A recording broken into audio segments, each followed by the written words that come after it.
Hello. Sorry, I'm 3 minutes late. I swear every time I open YouTube, they've moved something in this whole like starting live thing. I kept going to the place where you guys are, and I could see that some people were waiting, and I wasn't there. So I'm here now.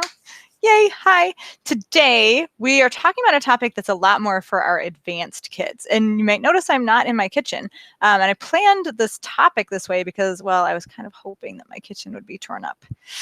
It's not torn up yet. We might have to put off the project till next summer. So that's really sad. But I still decided that my kitchen it's not torn up, but it's kind of messed up because we just had dinner and my in-laws came over and everything. So let's talk today. Let's just talk about a really advanced level skill, one that a lot of adults struggle with, including yours truly.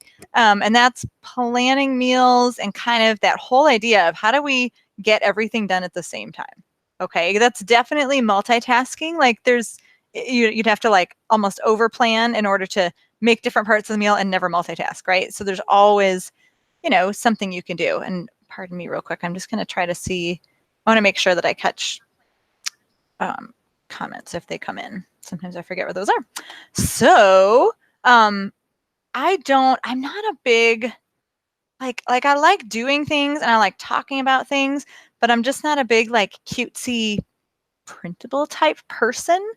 I'm sure there are printables that like help you think backward, but I just like talking it out. So when I'm talking with my bigger kids about making a meal, whether it's a recipe they've made before or a new recipe, we talk it backwards. So we say, what time does dinner need to be? And again, some of you may want to, just print out a sheet of paper that you can reuse each time. What time is dinner? Okay, 6 o'clock. Does the meal need to rest or wait? Some things like lasagna, it'll say like you have to wait 10 minutes before you cut it, or things off the grill will make you tint it for 10 minutes. There's all these weird little, some of those little things, and you can end up with dinner being late or gushy if you don't do the wait. So does it need any sort of wait time or special serve time? Then you say, how long does it take to make? If it's a baking, if it's an oven baking or roasting recipe, that's easy. Like that's in there pretty much to the minute. If it's something on the stovetop, then sometimes you have to guess, right? Sometimes it'll say, simmer until done or whatever, and then you just have to talk it out with your child and take your best guess. Sometimes it'll say cook 15 minutes until done. So if I was planning, I might say, okay, so we need dinner at 6. There's no wait time. There's a 15-minute cook on this, but it might be 20. So let's stretch that to 20 because you never know, right? And then you got to look at, your other different parts. So basically we're just like scheduling this in chunk by chunk. How long does this take? And we might get to multitask, but how long does this take? Okay. How long is this going to take? What do you need to do? What do you need to prep? If you're making like a soup, right, that's going to cook a certain amount of time. It's usually in the recipe. If it's not, you got to figure it out. Usually, things like carrots and potatoes and stuff are usually going to take about 15 minutes to get soft. How long do you think it will take you to cut it up? Kids are great optimists. Generally, they'll be like, oh, like 5-10 minutes. You say, okay, well, I think it's going to be, 15 or 20 minutes or maybe even 30. It's always more than I think too. And then sometimes just have the kids time it the first time or the first couple times that they're making meals by themselves to get their brains into the kind of correct, more accurate, logical place that, it really does sometimes between getting things out of the refrigerator, washing them, maybe peeling and then cutting and just moving stuff around, like everything. I know it always takes longer than I think. So we just continue to work backward with each of our recipes. And then with kids, I always say, now, what would be better, having dinner a little bit earlier and just having more time to read after dinner, or being stressed and pressured and being late on dinner and having hungry little brothers and sisters whining? So hopefully they choose, the former, just maybe it's done a little early. And so I almost always just say add half an hour until it's a recipe that you've got down. So like a lot of you have heard that Paul and Leah have been making dinner every Sunday or every other Sunday. It depended which year it was for the last 2 years. And for a long time, when it was every other Sunday, we would have them just do the same recipe the same pizza so that it wasn't stressful. And it's kind of a skill too to like really get to know a recipe well, because that's when you can start tweaking it. That's when maybe you add a little more moisture, or you can see the dough or the batter and say that doesn't look right because I know what it's supposed to look like. There's a real competence in mastering a recipe too. So even though, at Kids Cook Real Food, I'm always saying like we focus on the skills, not the recipes, which is totally true, but because cooking really is building skills, but it's also building familiarity with food. And so it's really a cool feeling and a very competent, confident feeling to be so familiar with a recipe that you can almost make it by memory. Or even, I think my kids got to the point where they could make it by memory. And one of the other benefits that I didn't really think about is that they used to start, so dinner's usually at 6 at our house, and they used to have to come in from playing at 4. Well, they got so good at it that they realized we don't have to come in from playing until 4:30. Right. And they were able to make their own decision because they'd done it so many times. And now, and if you might have seen it, kidscookrealfood.com/pizza, they literally kicked me out of the kitchen to do the video, but they're so good at it. They know exactly, like they have these 2 6-minute portions when the crust is baking, and that's when they're going to prepare their vegetables. And then they top it, and then they, have a little bit more time, and maybe they'll set the table, or they play cards. In a perfect world, I would have taught them that's when you clean up and put a few things away. But we're getting there. It's all a process and a journey, right? So that's a cool benefit of making a recipe over and over and over. Okay, so once you figure out what time you need to start, then the next step of planning, and again, you should be planning like at least one day before, or whenever like before you're shopping for groceries. So then if kids are, especially if they're going to make a meal by themselves, I'm going to say, okay, let's walk through this recipe. And again, the younger the child, the more of these steps you take. If you've got a, 14, 15, 16-year-old, you might not have to do all these steps, but I say you need to read through the recipe. If they're really young, like 7 or 8, we're going to read it out loud together. Okay. And I'm going to say, do you know where all these things are? And not just do you know where all these things are, but like each item. Do you know where the Italian seasoning is? Why don't you spin the spinner and find it? Because I don't know about your house, but in my house, some of my spice bottles have been refilled and just written on with permanent marker. And sometimes it comes off. You know what I mean? But I still know it is because I know my spices, but it's confusing for other people. So, do you know where the salt is? Well, yeah, Mom, I know where the salt is. Where are you going to find the cabbage? Oh, okay, so then maybe they look in the fridge and there is no cabbage. Well, now we need to, this is good modeling. Now we're going to put it on our shopping list, and I go shopping on Wednesdays, which means either Wednesday or Thursday you make this recipe, something like that. So you make sure that the children or child knows where every item is. And again, this is as you're transitioning to them, like first cooking meals on their own. Make sure they know where everything is. And then you read through the process together. And sometimes, some processes are easy, right? Peel, cut, put in the pot, whatever. But still, this is where like we forget how much we need to learn.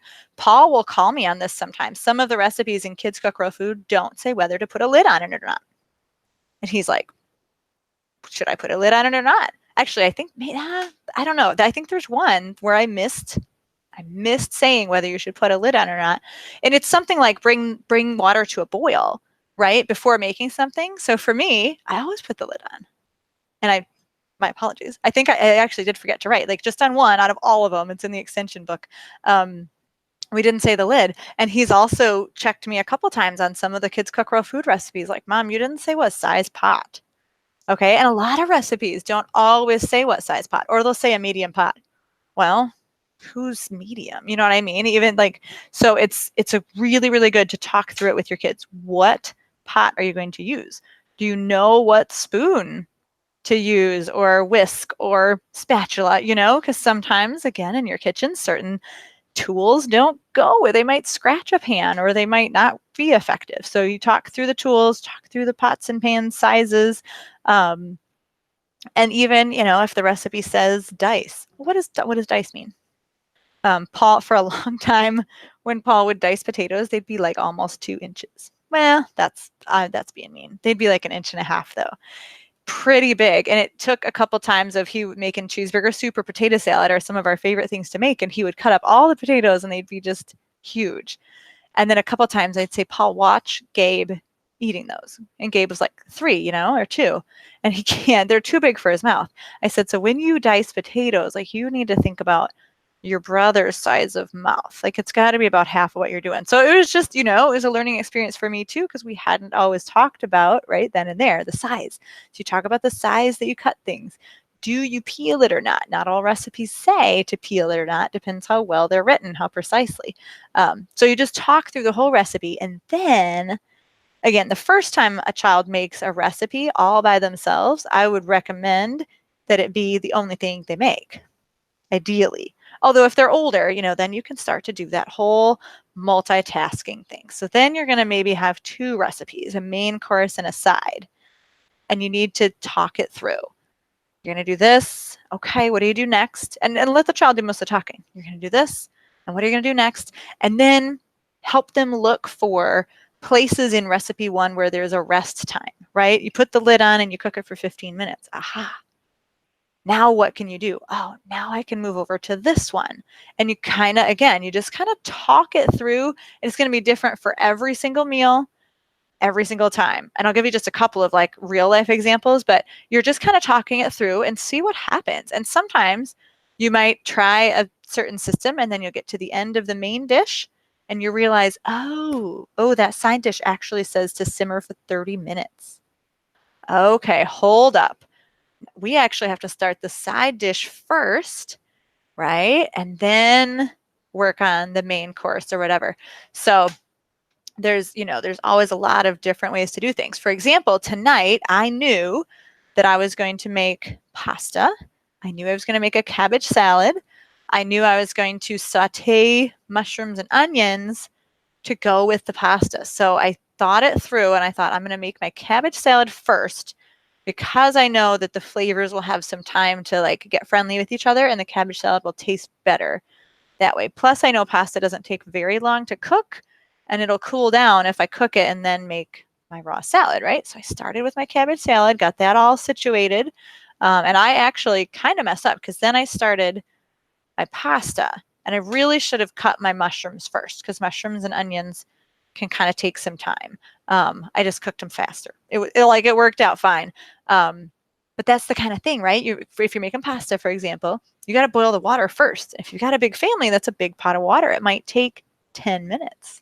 Parents, you probably know your stoves pretty well and you got a good sense. So you're going to have to tell your kids, okay, it says boil water. That's a 10-minute job after you fill the pot, which is, a minute here and there. So it's just kind of about blocking out your time. Some kids are going to like doing this in their heads. Some kids are going to want to write it out step by step or even use like a grid paper or kind of make a grid with times on it. Again, I would always dial back your estimated time by half an hour to give the child room for error, even if it's not making mistakes in the meal. I think we all have a little error in like what we expect to get done. You know what I'm saying?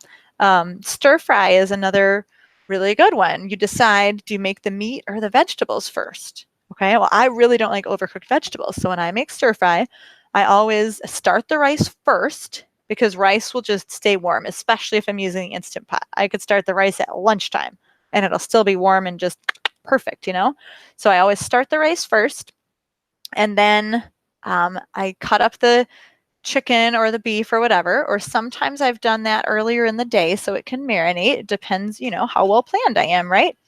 Planning is about thinking about thawing food too, isn't it? So you might have to thaw food the night before. It's amazing, really. Like when you start breaking it down, how much goes into making dinner, and then you're like, oh, this is why I'm so tired every day, because it takes a lot to think it through. But you get better as you get used to it. You just get more professional at it, right? You get more accustomed to doing it. So when I make stir fry, I start the rice, I cut up the meat, and then I stir fry the meat, and then I move it to a plate because I don't want overcooked meat either. It's just I find that quickly reheating the meat doesn't like make it tough or chewy like cooking it the whole time would, but quickly reheating vegetables, they just tend to like overcook. And then I'm going to do my vegetables and I'll use that process that we talked about last month where you do things like onions and mushrooms and peppers first, then maybe some heartier vegetables like carrots or maybe cauliflower, and then things that I really just want to quickly steam like maybe broccoli or pea pods or zucchini, stuff that I don't want to get too mushy. And then as soon as that's like almost done, or maybe when I add the pea pods or zucchini, then I'm going to dump the chicken back in and mix it all up with whatever sauce I've got, and give it a couple minutes for the sauce to kind of meld together with the vegetables and then serve it. Right? So that's the kind of thing where you really do want to think it out and talk it out. And, what are your sides? If you're making this meat dish, what do you need on the side? Well, you might need baked potatoes, and those are going to take a long time. So they start first. And you might need a steamed vegetable, and you don't want to over steam it. So you do that like after the table's set, those last 5 minutes or whatever. So it's a lot of talking out. And I do think this is like a very upper level skill. I would say kids don't really need to be planning meals at quite that depth unless they're super interested. Great, like let them roll with it. But I would say until like middle school, just because you really need a lot of that kind of planning, mathematics, executive functioning skill. But of course, I think kids should be helping as early as possible, right? They can be sous chefing, they can be chopping vegetables, they can just be grabbing the tasks that you have them do, or taking one dish. Like, isn't that great? If you make the main and have one child do the vegetables and one child do like the rice side, and then, you can still do some of this planning. It's just not as complicated, but it's still nice to walk it backward and say, okay, at 5:35, that's when I'm going to call you into the kitchen. Really, really good for our brains to do planning and executive functioning. So those of you who are meal planning and cooking every day, not only are you exhausted, but hopefully you're smarter than the rest of the people, right? Let me see. I don't think I had any comments come in advance that I know of, and I don't see any comments, but again, YouTube keeps moving stuff on me, so I'm not always happy with them. Okay, I don't see any comments there. Do I see any comments here? I don't think so. Okay. Well, nobody has any questions? Are you sure? I would like to answer a question. It makes me feel smart. But I don't see any coming in. If I happened to if I stopped this call to go tuck my kids in and you have a question and I miss it, I'm always happy. I can do like a quick little video just for you or whatever. My concierge members are very important to me. You guys get the best white glove treatment possible. So if you have any questions, definitely pop them in the comments here. And if I miss it, just dash me an email. Just reply to the email about this concierge and I'll know who you are and make sure that I give you the white glove treatment. Let me think. Is there anything else I would want my big kids to know? I think the last, and we touched on it a little bit with grocery lists, but the last thing that kids need to kind of understand and as they're meal planning is that thinking ahead piece. It's putting items on the grocery list. It's thawing meat in advance. In this day and age of instant gratification, that's a really, really good skill to have.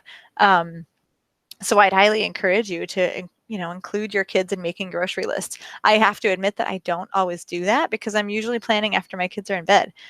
This summer, we'll see. We may be traveling around the US. We may be in different Airbnbs and different friends' houses every 3 to 5 days. It's going to be crazy. So I'm going to be doing some meal planning in the car.